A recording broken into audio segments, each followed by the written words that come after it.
Hello there.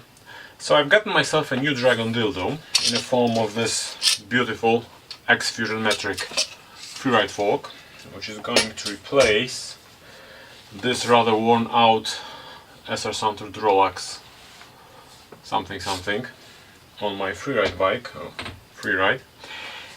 And since I'm an old man, I intend to stroll around with dignity where teenagers hang around and show off my material status, because damn millennials. Anyway, this one is going to get mounted. This one is going to get experimented upon in a fashion that would make Dr. Mengele blush. And since I already had to take out the front end of my bike, I think it's a good opportunity to show or to compare side by side three things which I hope you are going to show or answer the question: what precisely are you getting when you're getting stuff from a reputable company instead of buying something from China? And I'm going to do it on a very simple item.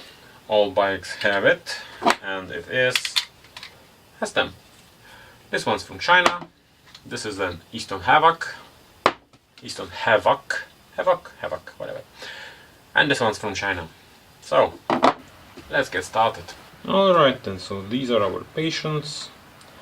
This is a 70mm wake stem. This is a 65mm Easton Havoc.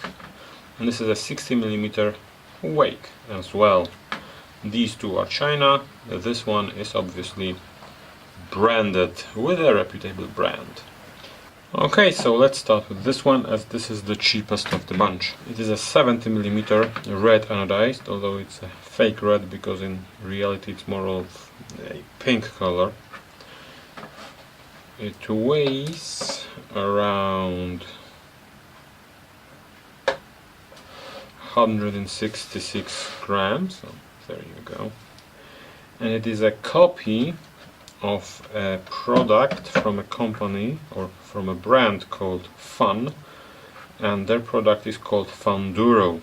This one is a 70mm mutation because Funduro is available in 45 or 55mm version. Obviously not this one. However, Wake does offer the same thing in 45mm, which is strikingly similar to what Funduro is. Now the question is how precise or how much care the whomever made this stem put into copying it, because I don't think they were the original manufacturer that tries to do a business on the side. So let's try to discuss a few things. For starters, this stem is made out of aluminum, and unfortunately that's all I can say about this, because, well, none of the listings say what sort of aluminum it is, and Wake doesn't have its own website or product portfolio. So it's made out of aluminum. Now the open question is whether this aluminum is actually forged or whether this is a billet plate or billet of aluminum that someone simply machined the stem out of. And that's quite an important question, because I remember the times of the late 90s when there was a craze about CNC bicycle parts which were made out of plain billet, and those parts tended to fail catastrophically in the heat of the moment. And as you can imagine, having a stem break on you when you're trying to jump something, or God forbid are casing a jump, might prove to be, well, uncomfortable. However, the intensity of the color, which is quite good actually, suggests that this is a 6061 aluminum, because that grade of aluminum tends to anodize pretty well. And if we take a look at the logos, they are laser etched. Unfortunately, this etching is rather blurry, but at least we know that this stem is very light. Now, there you go. Unfortunately, the screws have no visible markings other than a blurry letter P, where you can see it now, and unfortunately I spent a good part of an hour trying to find what does that mean, and I haven't found any information. The P is most likely a manufacturer product or manufacturer code, but I don't know who makes those screws. Once again, having an unknown screws on something that is fairly critical parts of your control scheme doesn't seem like a good idea. But those screws might be pretty good, we don't know. Now let's take a look at the finish of this product. You might have noticed already that the faceplate isn't really in line with the rest of the stem, which means that this faceplate is twisted in this direction. If you take a look at this, you can note that there is more material on this side of this screw than this side of this screw, and the same pattern repeats here, which means that it was either picked by hand or someone didn't really care, it was just supposed to match and be sold. Not very impressed. You can also see that there were burrs here that were just dulled using the method used to unify the surface of the entire thing.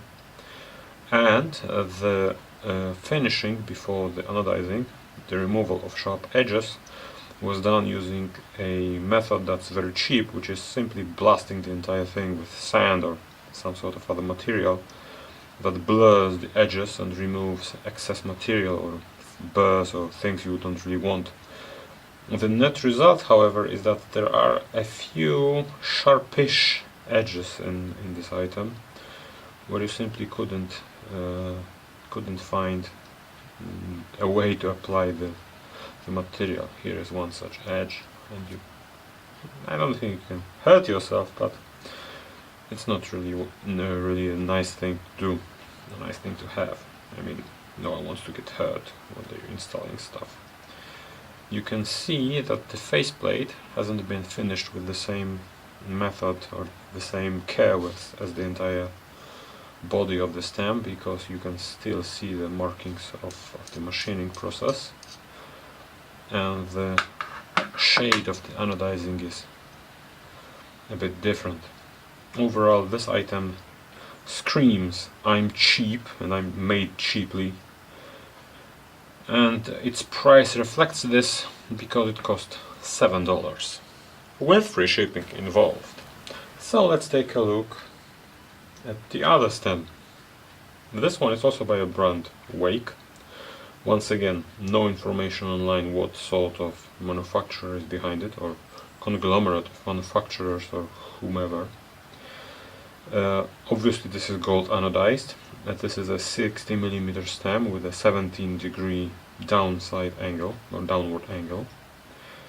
And from the first contact with it, you'll notice that it is a much higher quality product, and its price reflects this, because it cost $14 with free shipping involved. Or was it $2 for shipping? I don't remember.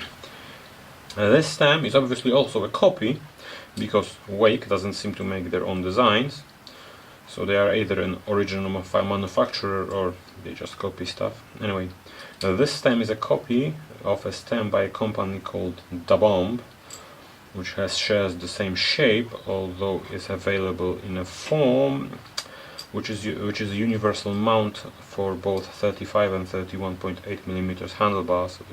There is simply a sleeve that goes inside in here. So this is a simpler form of that stem, and you can find this stem in multiple lengths on Aliexpress. However, this is once again Wake, and this is once again a copy. The material stated by the listing where I bought this item states this is a forged, which is important, 6061 aluminum, which I don't know, it isn't really something jaw-dropping because 6061 is pretty mundane, but I guess that in this application it makes sense. The screws once again have no markings on them other than rather blurry. I think it's 7Z, which means that it might be a manufacturer code, that this is an M5 screw, just like with the previous stem, because this is a new and improved stem which use M5 screws because those are lighter, I guess. The logos are painted, so if you don't like them you can quickly strip them from the stem without ruining the anodizing. And other than that, well, it's a pretty good, pretty well finished product, because obviously after machining it was polished. There are no sharp edges here, with an exception of between this gap here between the two parts of the what clamp to the steerer. So there is just one sharp edge here and two sharp pointy things inside. I hope you can see them. Oh, there you go. But other than that, everything fits. There are no blemishes in the anodizing. The faceplate fits to the body of the stem perfectly. The anodizing is almost uniform across the entire item, regardless of which part we compare. Each edge, including those between the faceplate and the body of the stem, are nicely rounded off, or even chamfered in many cases. Overall, the quality of the manufacturing is pretty high. Alright, so this is the main attraction of the freak show. 65mm Easton Havoc all mountain freeride stem, which retails for about $80, so 5 times more than this one. From the get-go you'll notice that this thing is a bit more intricate in design than this one, so obviously more machining went into this, so it's prettier, but it doesn't really mean that it's stronger or more functional. Moreover, you'll notice quickly that the main thing in which those two stems differ is the fact that there are sharp edges and finish here, while this one has this edge nicely chamfered. So, what does Easton say about this stem? It is made out of EA90 aluminum, which we don't know what it is, because Easton doesn't share this trade secret with us, although I suspect it's either 7075 or something similar, like 7050, or it might be 2014 or one of those types of aluminum alloys. Anyway, they are higher grade than 6061. This is. The stem is cold forged, which is what Easton proudly says on its website, because Easton has a website, unlike Wake. As I noted before, the finish is really similar to this thing, with the exception of the intricacy of the shape which was manufactured. You can even see that there are aesthetical paths as the tool went around the item, so it's quite pretty, although not really significant when it comes to functionality of the item. There are two sharp edges here, but they are obviously by design. Other than that, all edges are nicely rounded off or chamfered, even if they are fairly difficult shape, which means that this item spent much more time in the lathe than this one. Although this might be blamed on the times which this item came from, because 10 years ago having an intricate CNC work was well, fashionable. The screws are M6, while the other two stems had M5, but that's the sign of times. Simply put, these screws are heavier.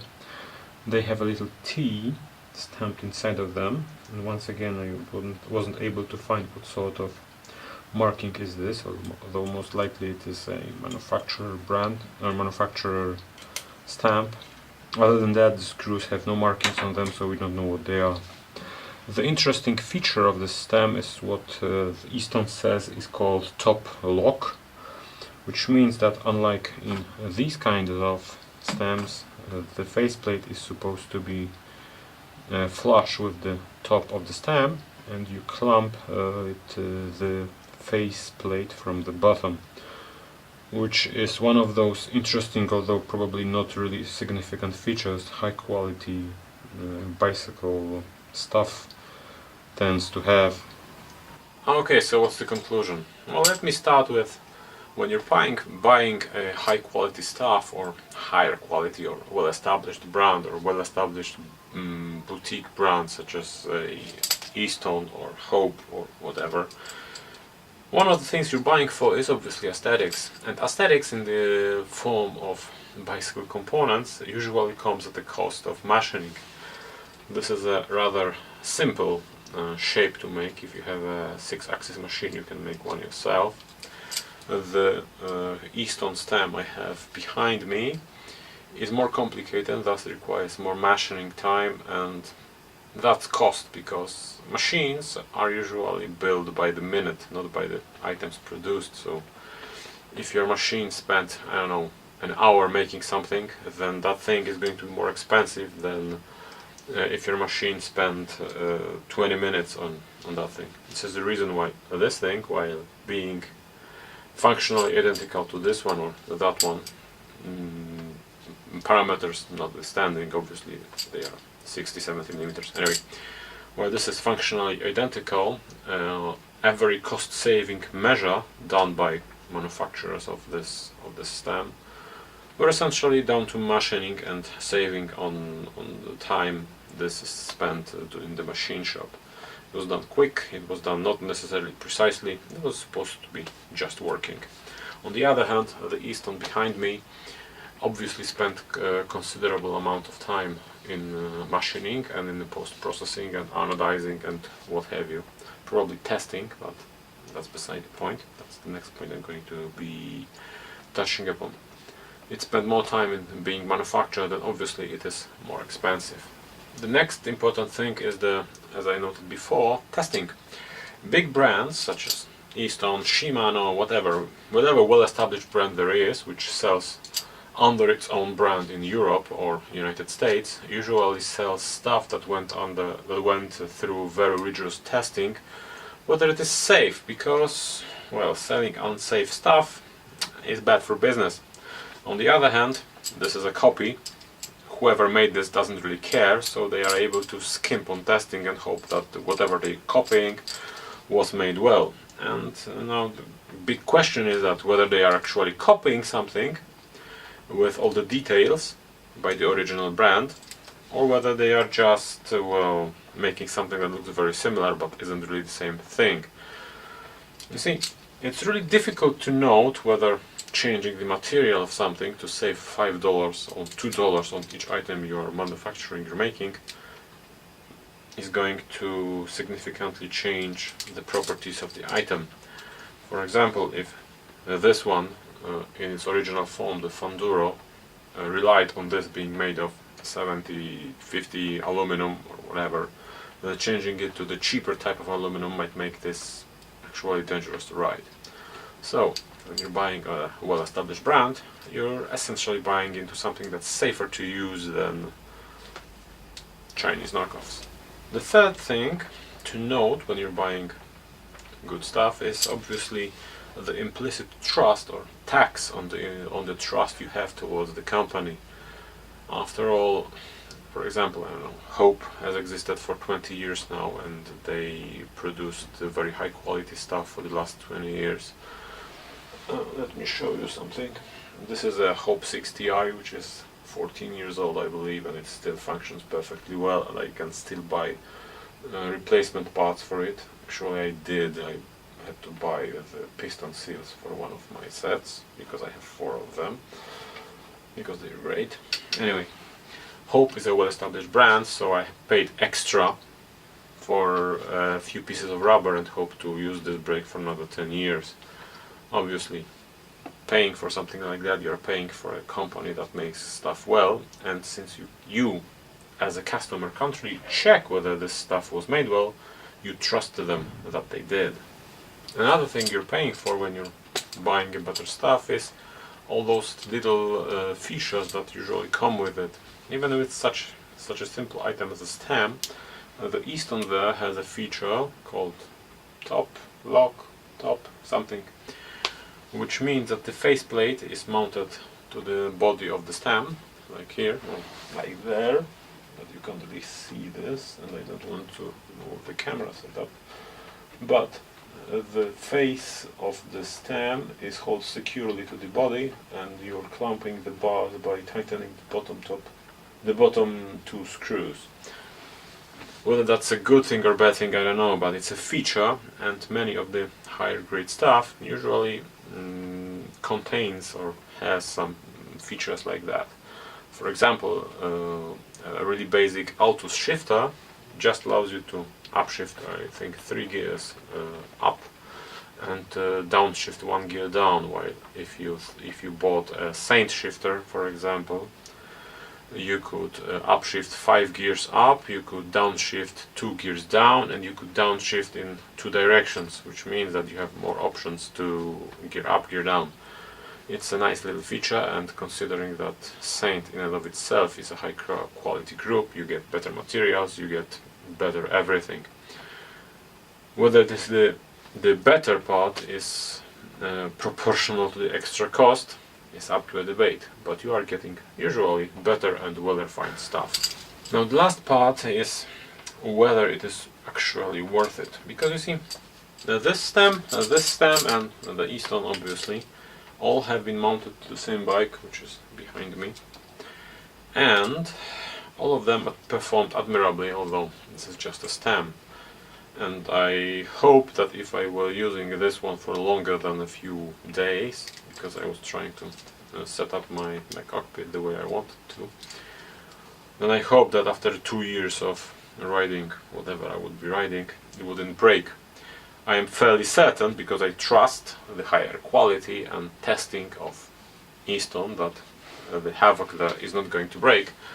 I really don't know whether Wake is going to give me the same confidence. So I can't really say that these things don't work, but as the old saying says, cavit emptor, customer beware, buyer beware. When you're buying something cheap, you probably shouldn't be expecting a high quality product, because quality isn't just manufacturing, although in this case there's a marked difference between this and this, but it's just all the auxiliary features of the product you are buying into, which is warranty, testing, the arcane knowledge that the designers of the product usually have and copying or lesser brands might not have. Because, as uncomfortable as it might be, well-established brands usually have very skilled people working for them, and very skilled people, when given the opportunity and resources, usually create a really good product. So buying from a well-established brand, usually, especially if the brand existed for several years, Crank Brothers notwithstanding, usually create good quality products. So buying from China, you are not necessarily buying the same thing. It might look the same, might be manufactured using the same process. It might be even a very good copy of that thing, but it's not the same thing. And even if it functions pretty much the same way, you are possibly doing something rather not ethical, come to think of it. Anyway, that starts to get really rambly, so I think I'm going to finish here. So thank you for your attention. See you on the next video. Share, like, subscribe, and I'm going to try to end this without using this